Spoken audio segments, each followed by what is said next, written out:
What is going on, everybody? It is AxelBeats here for AnimeUproar, and last week we did a video covering all of the homunculi in both Fullmetal Alchemist and Brotherhood.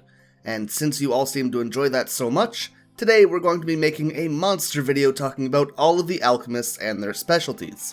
If you missed that video, guys, what are you doing? Go check that one out.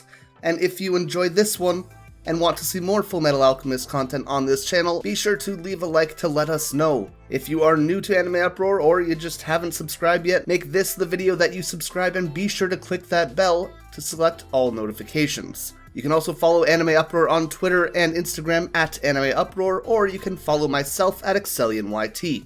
Of course, this video will contain spoilers, so please proceed with caution. You have been warned. Alchemists in general are people in the world of Fullmetal Alchemist who are able to transmute the shape or form of a mass by drawing a transmutation circle and flowing energy through it. For example, if I had a piece of iron, I could turn it into a dagger. However, I could not turn it into rubber. You typically have to work with what you have, which is interesting because in the real world, alchemy was a science of changing one material into another, most famously lead into gold. In FMA, there are a few ways to circumvent limitations. For example, seeing the Gate of Truth can remove the need for a circle, which will instead see you using your body as the circle. You can also wear the circle on some kind of clothing, like Mustang does with his glove. Alchemy also can't be used to produce life or a soul without a rebound, and that's really the only hard and fast rule. Other than that, a Philosopher's Stone can always be used to overrule any other condition. With that said, there are a lot of alchemists, so let's just get into it, starting with the State Alchemists. State Alchemists, as you might assume, work for the state, and the first one we're going to talk about is Edward Alric, our main character. He is known as the Fullmetal Alchemist. This is because, as a child, he attempted human transmutation and it rebounded, resulting in him losing his arm and leg. To compensate for this, Ed has an artificial automale arm and leg in their place, made of metal. However, as he saw the Gate of Truth when performing human transmutation, he gained the ability to not need a circle and can simply clap to transmute.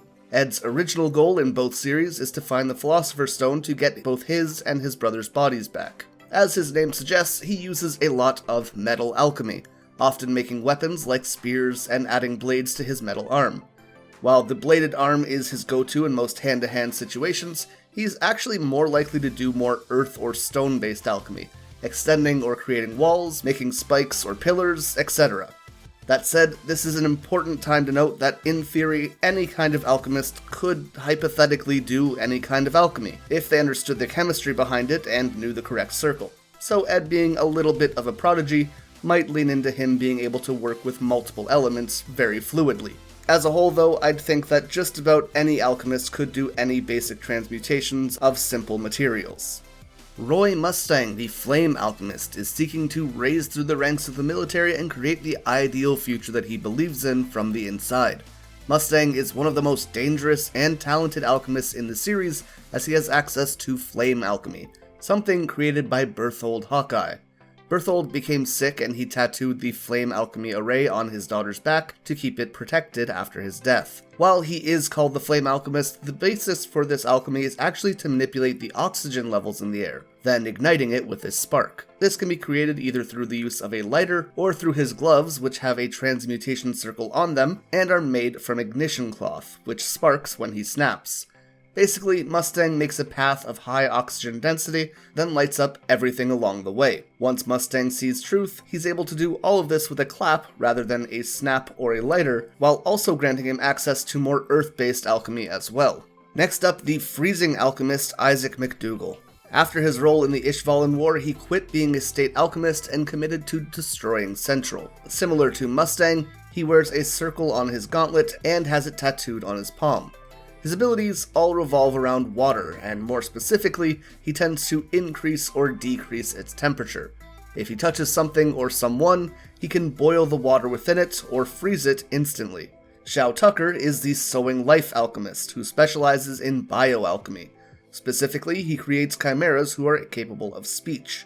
After creating his first talking chimera, he was unable to do so again until he nearly lost his state alchemist ship. This led him to take some more drastic steps so that he could create a new one and preserve his position. Honestly, a lot of people seem to not like Xiao Tucker, but at the very least, I think he treats animals like family, and I think that should count for something. Alex Louise Armstrong is very creatively titled the Strong-Arm Alchemist. While first and foremost being an absolute Chad, most of his skills are combat-focused. He is a very talented fighter and supplements this with his alchemy. While he doesn't really have an elemental specialty, he definitely has a unique form of alchemy. By punching things, he can imbue energy into them through alchemy and launch high-speed spikes at his enemies. He can also punch the ground to cause spikes to sprout from it. Finally, this probably isn't a super relevant point, but he does tend to transmute things into images of his own face. Something which at least would take some level of attention to detail which many alchemists might not have. An interesting thing to note with Armstrong specifically is that he's one of very few state alchemists who play a major role, which doesn't actually have a main goal for himself. Rather, he just seems to want to do good and to help those he cares about. Tim Marco is the Crystal Alchemist, and his original goal as a member of the military was to create a Philosopher's Stone. In general, he is one of the nicer characters in the series, however, he definitely struggles greatly with PTSD from the Ishvalan War. Marco can't really do anything in combat, but his knowledge of Philosopher's Stones also extends to destroying them, something which was hugely influential in the fight with Envy. Sulph J. Kimley, the Crimson Lotus Alchemist, is all about explosions. This is one of the characters who was most affected by the split from 2003 to Brotherhood. While in both versions he is depicted as being sadistic, in 2003 he is definitely much more psychotic, while in 2009 he's a bit more philosophical. Still nuts in either version though. He sees explosions as art forms, making him very similar to Deidara in Naruto, except, again, very much more crazy. He has his circles tattooed on his palms and can effectively clap them together to trigger an explosion. He works very similar to Mustang in all honesty, as he causes alchemic imbalances within things to cause them to explode. He can also spread this to things that are touching that object as well. So just as Mustang can increase the oxygen and create a path for the flame to follow, Kimley kinda does this with explosions. In the 2003 version, it is explained that he shifts the atomic elements within objects, turning them into what is essentially gunpowder. Giolio is the Silver Alchemist. He's a short old dude who is absolutely battle-obsessed and savage. Much like Kimley, Giolio has his circles tattooed on his palms, but he also has smaller tattoos on each of his fingers. This means he doesn't have to touch hands to complete the circle, instead just closing his hands on themselves. His specialty seems to be in making and using a wide variety of weapons made from silver. Basque Grand is a hero of the Ishvalan War who was given the name Ironblood Alchemist. Again, like most other state alchemists, he wears gauntlets with circles etched into them. As he is designed to be more violent than most other alchemists, he slams the gauntlets together rather than just clapping. His abilities tend to revolve around making firearms, for example, turning a building in Ishval into an amalgamation of machine guns, cannons, and flails. And that covers all of the state alchemists, so let's get into the other major characters who know alchemy. Alphonse Elric is our second protagonist, who, much like his brother, was affected by a rebound. However, in his case, he lost his entire body, and his soul was bound to a suit of armor by his brother to keep him around. In many ways, his and Ed's alchemy are very similar, especially when it comes to the more earth-based uses. However, Ed tends to be a bit more creative and expressive, while Al is more clean and straightforward. He does like to use traps a little bit more than Ed does though, and in Brotherhood we also see him being able to transmute without a circle, as he has also seen the Gate of Truth.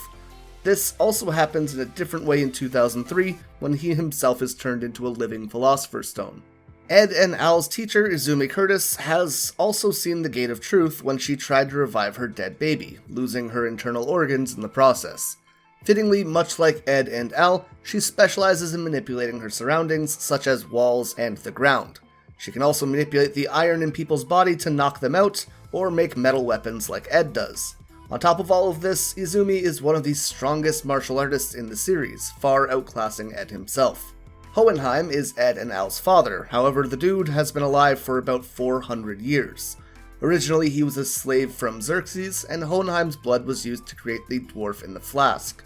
This homunculi taught him alchemy, and eventually went on to sacrifice all of Xerxes to turn them both into immortal Philosopher's Stones. This essentially means he can do just about whatever he wants for the most part, from transmuting without equivalent exchange to healing people. His ultimate goal in the series is to stop Father and then to become mortal. both of which are achieved by the end of Brotherhood, resulting in the salvation of Amestris and him finally being able to die. Hohenheim of Light is his 2003 counterpart, and rather than being from Xerxes or being a Philosopher's Stone, Hohenheim is instead just a normal alchemist who has learned how to transfer his soul into a new, younger body. This basically made him immortal to some extent, although he had to commit a few atrocities along the way to create Philosopher's Stones and make this jump into a new body. Father was the dwarf in the flask after becoming a Philosopher's Stone, and then creating his homunculi children. Again, he could do just about anything, just like Brotherhood's Hohenheim, and then he goes on to consume God, which just amplifies this. Not to mention gaining the ability to negate alchemy in an area. Finally, he can also turn himself into his own gun, which, not super important, but look how goofy it looks. Dante is Father's counterpart in 2003 as the leader of the homunculi. She was Hohenheim's ex-wife, or ex-lover at the very least, and just like him, she jumps from body to become effectively immortal.